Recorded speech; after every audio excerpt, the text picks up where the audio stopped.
Ladies and gentlemen, I'd like to warmly welcome you to the bank's International Women's Day activities. Thank you for your support. The International Women's Day is special. It's an important reminder that we need to recognize power imbalances, address them, and collectively work together on durable, sustainable solutions towards equality for all. This year's International Women's Day theme, Pressing for Progress, is quite significant and comes at a groundbreaking time, globally and right here in Africa. In the last couple of weeks, Black Panther, a blockbuster Hollywood movie, has taken the world by storm. The film, which is set in the fictional African kingdom of Wakanda, has grossed almost $1 billion. Just imagine it in 14 days. While this is absolutely remarkable, what is even more so is the fact that it portrays a strong, fierce, highly skilled, noble, all-women warrior unit tasked with protecting the king. Millions of movie goers continue to celebrate the images of these very strong women. And this is the way it always should be, not just in the world of movies, but in our everyday life. Today, women in Africa, there's no doubt they lag behind men politically, socially, and economically, even though they make up half of our continent's population. Now, I've always stated that a bird can only fly with two wings. I've never seen one flying only with one. For way too long, an Africa dominated by men is the proverbial one-winged bird. For Africa to soar and flourish, it can only do so with the active and equal participation of all of our women. And there are many encouraging signs of progress, however. Liberia's Ellen Johnson Sirleaf has done a brilliant job as Africa's first female elected head of state and is to be congratulated for her crucial role in transitioning her country out of conflict and for successfully handing over power to her successor, George Weah, following the 2017 elections. She deserves all the accolades in winning the Ibrahim Prize for African Leadership, the first woman, of course, ever to do so. And Mo Ibrahim himself said, the award sent a strong message to all African women and African girls that it could help to change the continent, and why not? At the African Development Bank, our high five priorities envision an Africa where men and women are afforded equal opportunities. For reasons of equity, human rights, justice, and financial common sense, the African Development Bank strongly advocates policies that encourage women to work, set up their businesses, and participate in market development as consumers, producers, and entrepreneurs. Significant economic potential is wasted when women are deprived of such opportunities. We have recently commissioned market research to identify the wasted potential in the women's market. The findings were simply astonishing, showing an estimated $42 billion gap between men's and women's access to finance across business value chains. The financing gap for women, especially in agriculture alone, is a whopping $15.6 billion US. Now, if women farmers have the same access to productive resources as men, I can guarantee you they will increase farm yields by an estimated 20 to 30% and help to lift at least 100 to 150 million people out of poverty. Now, it's not just about farming alone. Closing the gender gap is a key priority for us as an institution. Gender equality is a key component of our High Five strategy, a critical area of focus for the bank's operations and our policies, and a prerequisite for achieving the bank's development objectives. The Jobs for Youth in Africa strategy strategically mainstreams gender.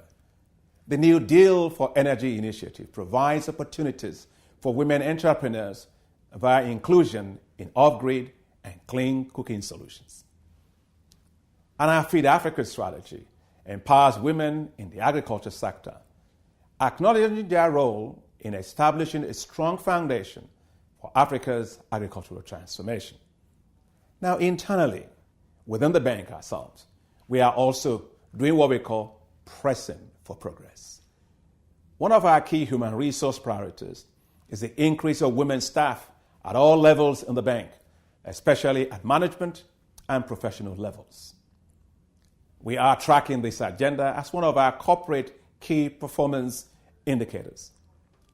I am strongly committed to improving our female representation at management and professional levels from below 30% at present to above 40% over the next 2 years. We also continue to support reforms for gender equality in our member countries all across Africa. Significantly, a gender marker system is being introduced, and gender specialists have been deployed in the bank's operating regions. The African Development Bank is also scaling up the production of country gender profiles, as well as developing an online gender portal to obtain, report, and share data on gender indicators. The bank will also launch the first ever Africa Gender Index in 2018, the first African Gender Scorecard, and host in 2018 the Multilateral Development Bank Gender Summit. We are just totally genderized this year. Our bank's investments are also focused on supporting women and helping to lift them out of poverty. We have also developed the Affirmative Finance Action for Women in Africa, otherwise called AFAWA, which aims to raise $300 million in the first phase of the program and leverage up to $3 billion for financial and non-financial services to women in businesses by 2025.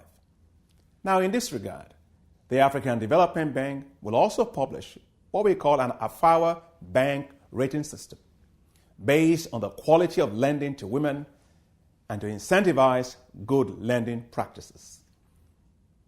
We are reviewing our own recruitment and development processes to ensure that we proactively attract and retain women talent. We need to become more innovative in identifying where great women talent exists in the market and link them into some of the key roles in our bank. This includes career fairs, market mapping, and, of course, headhunting efforts. Equally important is the creation of a work environment in which women's talent can thrive, are engaged, and building exciting careers right here in our bank.